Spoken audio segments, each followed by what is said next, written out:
Hi guys, how are you doing? It's a beautiful day. Um so I want to I want to continue with the next set of proverbs. Well, basically the next set of wise sayings. Today I'm going to do wise sayings number 4 through 7. I'm including 7 for a specific reason. Usually I told you I was going to do 3, but this is some weird stuff. I'm going to show you the story later. But let's begin. Okay, day 4. This verse is Proverbs 22, verse 26. And this verse deals with money. Money. Okay. Saying number 4. Do not be one who shakes hands in pledge or puts up security for debts. If you lack the means to pay, your very bed will be snatched from under you. Isn't that depressing a little? Okay, so the theme is, dealing with money. Who?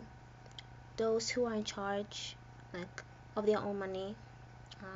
Those who have a relationship with money, not necessarily like a love relationship, but like those who deal with money, those who live based on, the money. Not in a bad way necessarily, but okay. And children of truth, because these verses are for those who believe the God's word and stuff like that. The subject is money. Why is it written? It's written to protect your life, to protect your security and your reputation and your survival. These events occurred, as previously stated, could be influenced by the Egyptian anemone. Yeah. Okay. So keywords I put are for shake hand, pledge, security for death, debt. Oh my God, I can't say that word without the B. Lack, pay, bed, snatched. And what I found with these proverbs is that they all start with some situation, and they all end in like a warning kind of way. Like, day 3, it was friends, hot-tempered, easily angered, learn ways ensnared. Here it's shake hand, pledge, security for death, lack, pay, bed, snatch. Like the last word always is some word that you need to be careful of, basically. Okay. The first half of the saying is a cause. The second half is the effect. Don't be the one who co-signs notes debts of others, because if you cannot pay, you will lose everything you own.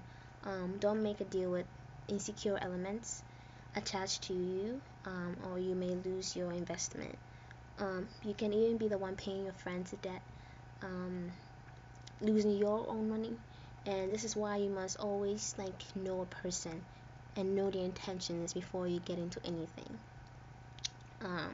Just because you are that close to them, they might take advantage of you more in ways that you never thought. So be careful of that. So that's basically Proverbs 22 verse 26 deals with being careful with your money and co-signing and anything that has to do with money and your investment and your security and your protection. Yeah, just be careful. Day 5, Proverbs 22 verse 28. Oh, this one deals with respecting property. Ooh. Okay. Do not move an ancient boundary stone set up by your ancestors. That's the verse. It's basically one line. The theme, respecting your property. Who? Those in truth, the children of Israel, is basically directed towards the people of Israel. And I'll tell you why in a minute. The subject is property and boundaries. It's written to remind us about the importance of following the law, preventing ourselves from being cursed or stealing. It was written during Solomon's time. These how did these events occur? As probably this verse was probably influenced by a verse in Deuteronomy. I'll read it to you. Deuteronomy 19 verse 14. Thou shalt not remove thy neighbor's landmark, which they of old time have set in thine inheritance, which thou shalt inherit in the land that the Lord thy God giveth thee to possess. According to the book of Deuteronomy, the land that the Lord gave the Israelites was considered to be inheritance, and it's supposed to be passed on from generation to generation. But there are also we're supposed to take into account that that land is the Lord's, and they are the ones who is being passed on, and if they steal from the Lord, they can be cursed, basically. So that's where that verse came from, the Proverbs verse. Yeah, and usually there are people who would go and remove their landmark, and that's a way of stealing to increase the size of your property. It is considered stealing is disobedience of the 8th commandment, thou shalt not steal. Yeah, it's God's property and they are strangers to it. Okay, keywords I put are move, ancient, boundary, ancestors. The absolute word of God is our landmark. If you want to put this in spiritual terms, considering the Bible, yeah, that's basically, yeah.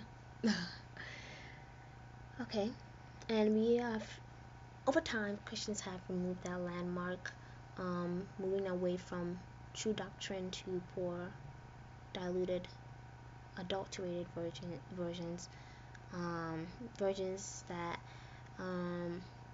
distort the truth to satisfy our desires, our passions. And some major topics are marriage and divorce. Basically, the idea that you can divorce someone to go marry someone else. There's so many Bible verses that talk about this, that it's a sin to leave your wife to go marry someone else, or leave your husband to go marry someone else. And unqualified elders is another one. You could read that verse in Titus for chapter 1 verse 5 to 6. And another topic where we have moved from that landmark, as I previously stated, was the counterfeit Bible versions. Christians are trying to get rid of King James Version and for more Gnostic views, and it's becoming more worldly, and I've seen that, like, I'm not going to talk about which ones, but, and another topic is alcohol. People nowadays give excuse to drink because Jesus drank. That has totally nothing to do with what you are. What it can't justify your sin. Seriously, it just can't. And always, yeah, I can't read my name. Yeah, if we remove a landmark that the Bible has set for us, we are removing God's blessings and inviting ways into our souls to be cursed.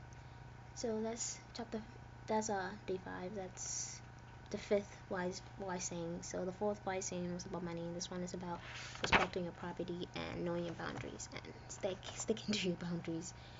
Day 6 is about work. So I'll read the verse to you. It's Proverbs 22 verse 29. Yeah. Do you see those who are skilled in their work? They will serve before kings. They will not serve before officials of low rank. The theme is work. Who? Skilled workers. Those in truth. The subject is about work. It was written to encourage those who work hard, and that they will exceed farther than those who care less.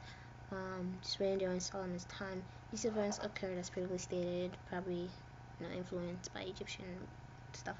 Keywords are see skilled work, serve kings, not serve officials, low rank. The hard work of people will be rewarded, and it will not go unnoticed. They will be rewarded beyond. In spiritual terms, the Bible refers to believers as kings, a royal priesthood. When we read the Bible, we are gaining great knowledge and wisdom, and we are working for the Lord's kingdom to share our truth, to grow our faith even. And those who don't do that will not grow. As we do so, God will give us His kingdom, and we will one day stand before the King Himself. That's a great honor, honestly. It really is. Okay, now day 7. Okay, 7th proverb. I'll tell you a story right after I read this to you, and it's just crazy that these sayings are starting to become more and more true to me, because it's manifesting itself in the real life. Because this saying is about dining and deceptive plans. I'm not blaming anyone, but it was just crazy. Okay, so Proverbs 23, wise saying number 7. Okay, when you sit to dine with a ruler, note well what is before you, and put a knife to your throat if you are given to gluttony. Do not crave his delicacies, for that food is deceptive. It's crazy stuff. Okay, I'll read to you. The theme is dining and deceptive plans. Who those sitting before kings, those in truth. The subject is about discerning of food. I know it sounds weird. No, usually think about discerning of spirits. But it's written because it was a continuation from the previous verse about working hard and being seated before kings. This yeah, These events occurred could be influenced by the Daniel story, where Daniel refused to eat the king's food and rather requested for vegetables to eat for 10 days. Keywords: sit, dine, knife, throw, gluttony, crave delicacies, deceptive. Number 1. We should be fighting. We should be figuring out why we received the chance to eat that food or to sit before a king. Number 2, we have to know if their intentions are good or bad, evil. Number 3, should not eat as if as if it is our last meal, and show gluttonous behavior. Number 4, it could show our weakness. Number 5, don't be talkative at the table. You could reveal some secrets that weren't supposed to be said.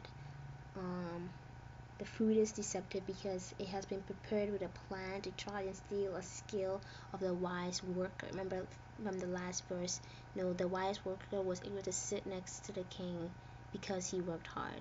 And probably the king might have deceptive plans to sit you before them so they can steal your skills.